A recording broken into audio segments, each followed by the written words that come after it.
അസ്സലാമു അലൈക്കും. ഞാനിപ്പോൾ തൊണ്ടിമുല്ലാണ്.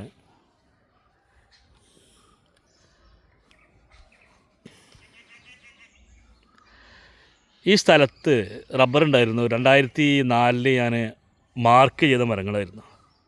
19 വർഷം ടാപ്പിംഗ് ചെയ്തു, വെട്ടി മരം. അതിനുശേഷം 2 വർഷം സ്ലോട്ടറിന് കൊടുത്തു. ഇപ്പോൾ സ്ലോട്ടറും കഴിഞ്ഞ് ഇപ്പോൾ മരമൊക്കെ മുറിച്ച് വെടുപ്പാക്കി വെച്ചിട്ടുണ്ട്. അപ്പം ഇനിയിപ്പോൾ റീപ്ലാന്റ് ചെയ്യണോ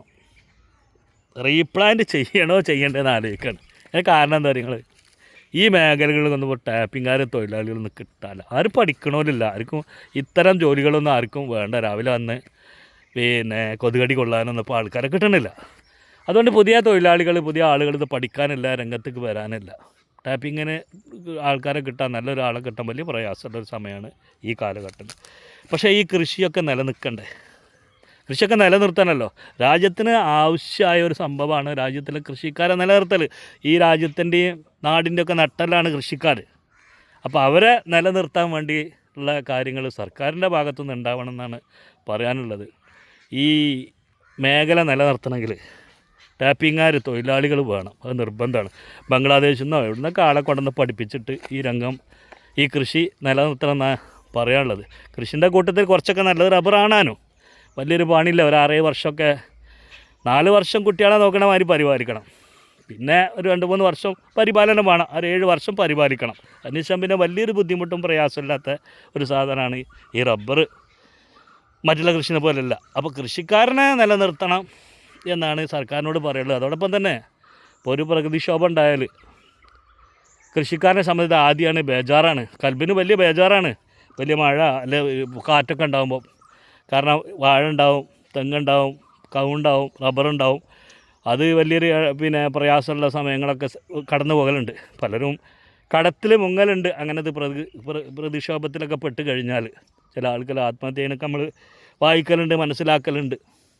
കാരണം കടം വാങ്ങിയിട്ടാണ് പലരും കൃഷി ചെയ്യുന്നത്. വാഴയാവട്ടെ, ഒരുപാട് ആൾക്കാർ കൃഷിക്കാരങ്ങനെ ചെയ്യുന്നുണ്ട്. അതിന് ആ പ്രതീക്ഷകൾക്കൊക്കെ പ്രതിക്ഷോഭം മൂലം പ്രയാസങ്ങൾ വരുമ്പോൾ, ബുദ്ധിമുട്ട് വരുമ്പോഴാണ് മറ്റുള്ള കാര്യങ്ങളൊക്കെ ആൾക്കാർ നീങ്ങുന്നത്. ഇതിന് ഇപ്പോൾ റബ്ബറിനെ സംബന്ധിച്ച് പറയുകയാണെങ്കിൽ തന്നെ കൃഷിക്കാരനെ സംബന്ധിച്ച് ഒരു 250 രൂപ വില കിട്ടണം. അതിനുള്ള ഒരു വഴി സർക്കാർ കണ്ടെത്തണം. ഒരു തറവില 250 വിലയെങ്കിലും നിശ്ചയിക്കണം എന്നാണ് സർക്കാരിനോട് പറയാനുള്ളത്. കാരണം തൊഴിലാളികൾക്ക് കൊടുക്കുന്നതിനെ സംബന്ധിച്ച് വലിയതാണ്. ഒരു മരത്തിന് 240, 250 ഇപ്പോൾ കൊടുക്കണം. പക്ഷേ കിട്ടുന്ന തൊഴിലാളിക്കോ ഒന്നുമല്ല. കാരണം നിത്യോപയോഗ സാധനങ്ങളൊക്കെ അത്രയ്ക്ക് വില കൂടിയിട്ടുണ്ടല്ലോ ലോകത്തെമ്പാടും. ജീവിത ശൈലി തന്നെ മനുഷ്യൻ്റെതൊക്കെ മാറിപ്പോയില്ലേ. അപ്പോൾ കിട്ടുന്നവനോ ഒന്നുമില്ലാനും ഈ കൊടുക്കണ റബ്ബർ കൃഷിക്കാരനോ ഒരു വില കൂടുതലുമാണ്. പിന്നെ അതൊക്കെ വെട്ടി കീച്ച് അങ്ങോട്ട് ഇങ്ങോട്ടേക്ക് വരുമ്പോഴൊക്കെ കണക്ക് തന്നെയാണ്. പിന്നെ അതങ്ങനെ ഒത്തുപോവുക. എന്തെങ്കിലുമൊക്കെ ചെയ്യേണ്ട മനുഷ്യന്. ആ നിലക്കാണ് കൃഷിയൊക്കെ ഏകദേശം ആൾക്കാർ ചെയ്യുന്നത്. എന്തെങ്കിലും ചെയ്യണ്ടേ ആ നിലക്ക്. അപ്പോൾ അതിന് സർക്കാർ ഈ കൃഷിക്കാരൊക്കെ ഒന്നും കൂടിയൊക്കെ താങ്ങി നിർത്തണം. അവരിലൊക്കെ ഒന്ന് കണ്ണെത്തണം, കനിവുണ്ടാകണം. ഏത് സർക്കാർ വരികയാണെങ്കിലും കൃഷിക്കാരെ താങ്ങി നിർത്തണം. അത് രാജ്യത്തിന് ആവശ്യമാണ്, നാടിന് ആവശ്യമാണ്. പിന്നെ ഒരുപാട് ആൾക്കാർ ഇതുകൊണ്ട് ജീവിക്കണില്ലേ, അതൊക്കെ കാണണ്ടേ. അപ്പോൾ ഇത്തരം ജോലികൾക്ക്, ഈ ടാപ്പിങ്ങിന് ഇത്തരം ജോലികൾക്കൊന്നും ആൾക്കാർ മുന്നോട്ട് വരുന്നില്ല. അപ്പോൾ അത് നിലനിർത്താനുള്ള വഴികൾ എങ്ങനെയെന്ന് വെച്ചാൽ അതും കൂടി ഒന്ന് ശ്രദ്ധ പുലർത്താം എന്നാണ് പറയുള്ളത്. ബംഗാളികളെ കൊണ്ടുവന്ന് പഠിപ്പിക്കുക, മറ്റുള്ള എന്തെങ്കിലുമൊക്കെ മാർഗ്ഗങ്ങൾ കണ്ടെത്തി ഈ സംഭവം, ഈ സംരംഭം, ഈ റബ്ബർ എന്ന കൃഷി നിലനിർത്തണം എന്നാണ് പറയുള്ളത്.